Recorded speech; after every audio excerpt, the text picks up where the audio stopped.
Islam itu termasuk kategori ibadah mahdhah. Jadi ibadah mahdhah itu adalah ibadah yang tata cara pelaksanaannya itu tidak boleh kita rubah-rubah, harus sama persis sesuai dengan yang dicontohkan oleh Rasulullah Shallallahu Alaihi Wasallam, atau bisa kita sebut dengan ibadah ritual. Jadi ibadah ritual itu adalah ibadah yang kita harus ikut sesuai dengan petunjuk Rasulullah, dan kita tidak usah mempertanyakan mengapa begini, mengapa begitu. Karena memang kalau kita bicara ajaran Islam itu ada ajaran-ajaran yang sifatnya ritual, tapi ada juga ajaran-ajaran yang sifatnya itu rasional. Rasional itu maksudnya kita bisa mengambil hikmah, kita bisa memetik atau mempertanyakan ya mengapa seperti itu. Misalnya larangan meminum khamr. Nah, ini kan larangan yang sifatnya rasional. Ya, ada alasan, ada ilahnya mengapa khamr itu diharamkan, yaitu karena dia memabukkan, karena merusak akal dan lain sebagainya. Nah, sementara sholat itu salah satu jenis ibadah ritual, ibadah mahdhah. Sehingga dari dulu sampai sekarang, dari zaman Rasulullah SAW sampai saat ini, itu sholat yang begitu-begitu saja ya, tidak ada perubahan, tidak ada kreasi di dalam masalah sholat. Berbeda dengan bab lain, bab muamalat. Nah, kalau bab muamalat kita justru diperintahkan untuk sekreatif mungkin, ya, sebagaimana sabda Rasulullah SAW, beliau pernah mengatakan, antum a'lamu bi umuri dunyakum. Kalian itu lebih tahu mengenai urusan dunia kalian. Ini ada kaitannya dengan kejadian, ya, ada sahabat yang ingin menanam kurma supaya cepat berbuah. Itu biasanya serbuknya itu dikawinkan gitu ya dengan kurma yang lain. Nah, Rasulullah mengatakan, kenapa pakai begitu ya? Supaya berbuah Rasulullah. Apa nggak kamu biarkan saja gitu ya? Orang ini menurut karena yang ngomong Nabi ya. Nah, akhirnya dilakukan ya, ternyata memang kurmanya tidak berbuah. Dia mengadu, Rasulullah, kurma saya tidak berbuah. Nah, kemudian dijawab Rasulullah, antum a'lamu bi umuri dunyakum. Jadi dalam masalah dunia itu hukum asalnya adalah dibolehkan ya, sampai ada hal atau sampai ada dalil yang menunjukkan larangannya. Begitu juga dalam muamalat ya, transaksi yang kita lakukan sehari-hari ya. Kalau kita bicara sarana ya, dari tahun atau dari masa ke masa mengalami perkembangan yang cukup pesat. Begitu juga dengan sarana ya, sarana-sarana ibadah itu juga mengalami perkembangan, dan itu bukan termasuk perkembangan yang dilarang. Nah, yang dilarang itu ketika kita melakukan kreasi dalam ibadah-ibadah ritual seperti sholat. Maka Rasulullah mengatakan ya, terkait masalah sholat ini, shollu kama ra'aitumuni usolli. Sholatlah sebagaimana kalian melihat aku sholat. Nah, maka pada pertemuan kali ini kita akan melanjutkan pembahasan kita terkait bagaimana tata cara pelaksanaan sholat. Nah, tentu saja karena judulnya adalah sesuai dengan himpunan putusan tarjih, maka yang akan kita bahas adalah tata cara pelaksanaan sholat yang dipandang kuat oleh Majelis Tarjih Muhammadiyah. Nah, para jamaah, sebelum kita membahas tentang teknis pelaksanaan sholat secara rinci, perlu kita pahami bahwa dalam sholat ya, gerakan dan bacaan sholat itu ada gerakan dan bacaan yang masuk kategori rukun, dan ada juga gerakan dan bacaan yang masuk kategori sunnah. Para ulama membagi ini ya, membagi ada rukun-rukun sholat, membagi ada sunnah-sunnah sholat, itu bukan dalam rangka agar kita memilih-milih saja atau milih yang rukun-rukun saja yang dikerjakan, kalau sunnah ya apa-apalah ditinggalkan ya. Tapi itu dalam rangka nanti konsekuensi yang kita terima ketika kita meninggalkan perkataan dan perbuatan itu ya. Kalau rukun itu perkataan dan perbuatan yang harus kita lakukan dalam sholat. Kalau kita meninggalkannya maka menyebabkan sholat kita tidak sah, ya. Apalagi kalau meninggalkan dengan sengaja, maka selain sholat kita tidak sah, ya kita berdosa, ya. Tapi kalau kita meninggalkannya dengan tidak sengaja, nah itu ada caranya, ya. Tentu tetap sholat kita belum sah. Nah caranya kalau misalnya ada rukun yang tertinggal, kemudian kita baru mengingatnya di luar sholat, maka caranya adalah kita mengulangi sholat kita, tetapi tidak dari awal, ya. Sejak rukun yang kita tinggalkan itu tadi, ya. Misalnya di rakaat kedua kita tadi lupa tidak membaca surat Al-Fatihah, ya, meskipun saya jarang menemui kasus seperti ini, ya, tapi bisa jadi, ya, bisa jadi terjadi. Ada orang sholat di rakaat kedua lupa tidak membaca surah Al-Fatihah, setelah selesai sholat baru ingat tadi di rakaat kedua dia belum baca Al-Fatihah. Nah maka supaya sholatnya tadi itu sah, dia harus mengulangi sholatnya tidak dari rakaat pertama, tapi dari rakaat ketika dia lupa rukun tadi. Nah ini pembagian rukun dan sunnah itu dalam rangka itu, ya. Jadi bukan dalam rangka rukun itu, ya, pokoknya kita kerjakan sesuatu yang penting rukunnya, kemudian sunnah-sunnahnya kita tinggal, tidak seperti itu, ya. Karena perspektif kita terhadap sunnah itu adalah kalau ditinggalkan tidak mendapatkan apa-apa, ya, berarti kan kita rugi, Pak, ya, meninggalkan hal yang dianjurkan oleh Rasulullah SAW. Nah tapi kalau sunnah, ketika kita tinggalkan itu sholat kita tetap sah, ya, tidak batal.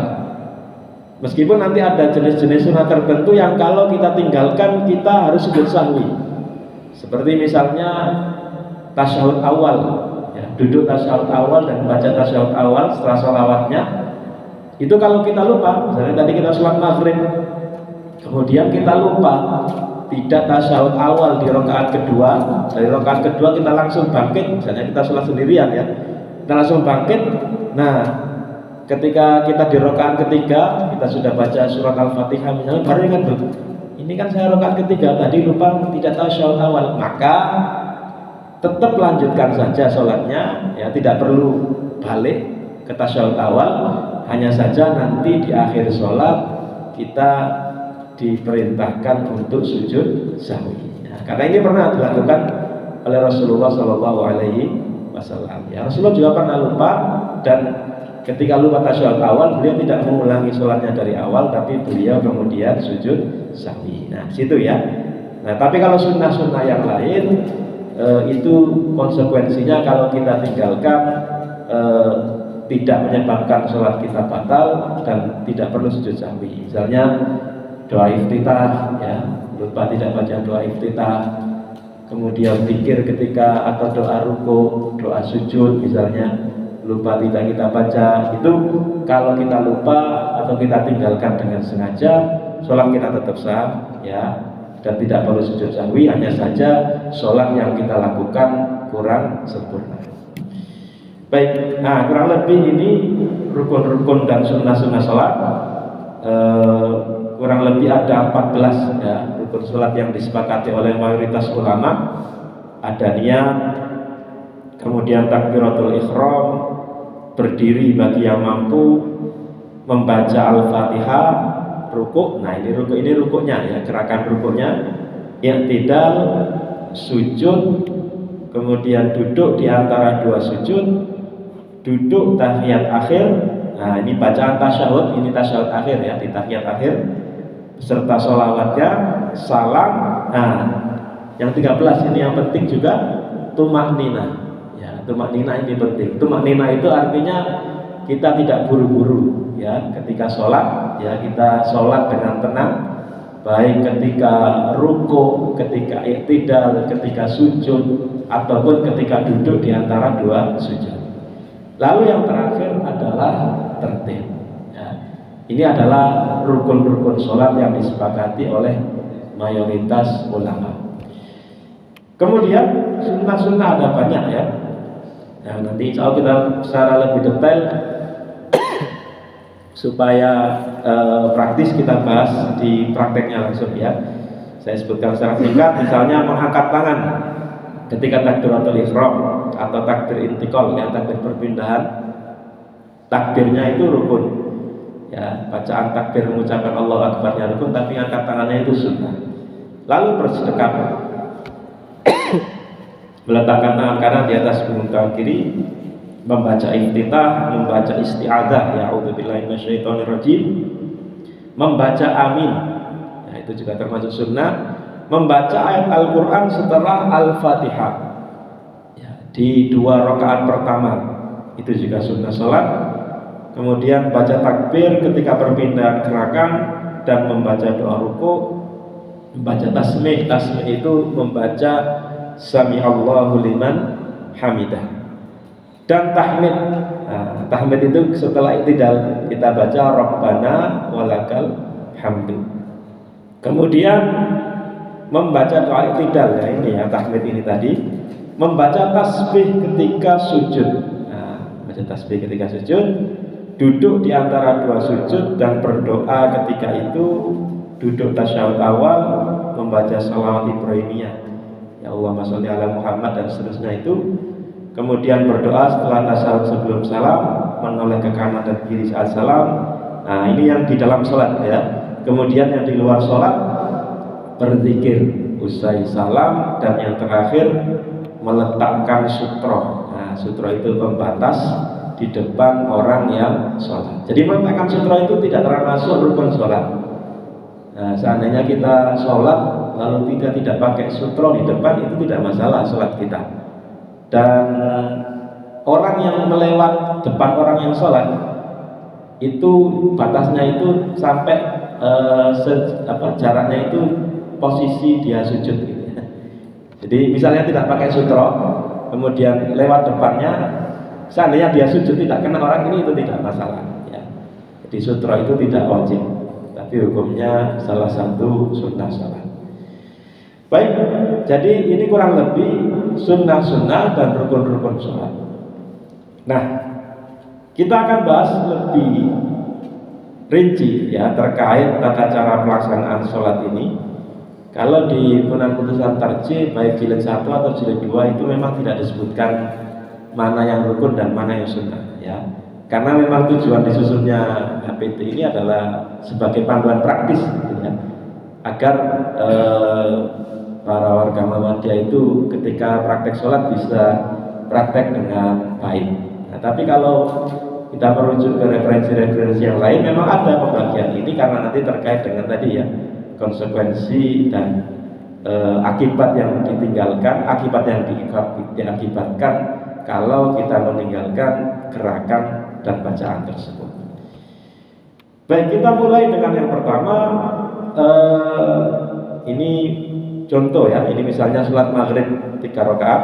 Nah, di HPT 1 disebutkan idza qumta ila sholati faqul Allahu akbar mukhlishan niyataka lillahi rafi'an yadaik hadwa mankibaik muhadiyan bi ibhamaika udhunaik. Nah, ini pertama, ketika hendak sholat maka bacalah Allahu akbar dengan ikhlas niat karena Allah. Jadi ikhlas atau niat itu harus sudah dari awal, ya. Niat itu harus sudah dari awal ketika kita mau memulai sholat. Kemudian kita takbir seraya mengangkat kedua belah tangan. Ini bahasa yang di HPT, ya, karena bahasa memang tulisan atau ejaan lama, jadi mungkin bahasanya bahasa lama, ya. Sejurus bahumu mensejajarkan ibu jarimu pada daun telingamu. Nah, nanti kita akan lihat posisinya, ya. Jadi ketika baca takbir Allahu Akbar, kemudian tangan itu sejajar dengan bahu, tetapi ibu jarinya itu sejajar dengan daun telinga. Jadi patokannya itu ibu jari ini sejajar dengan daun telinga ini, ya.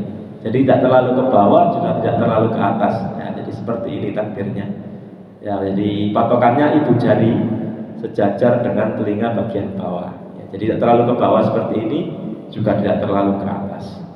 Dan posisi tangan itu menghadap kiblat, ya, agak direnggangkan.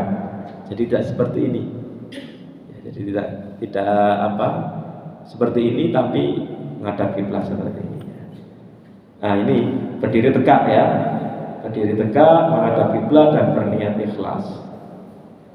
Nah masalah niat ya. Jadi para ulama ya, semua mazhab Hanafi, Maliki, kemudian Syafi'i maupun Hambali itu sepakat bahwa niat itu tempatnya di dalam hati.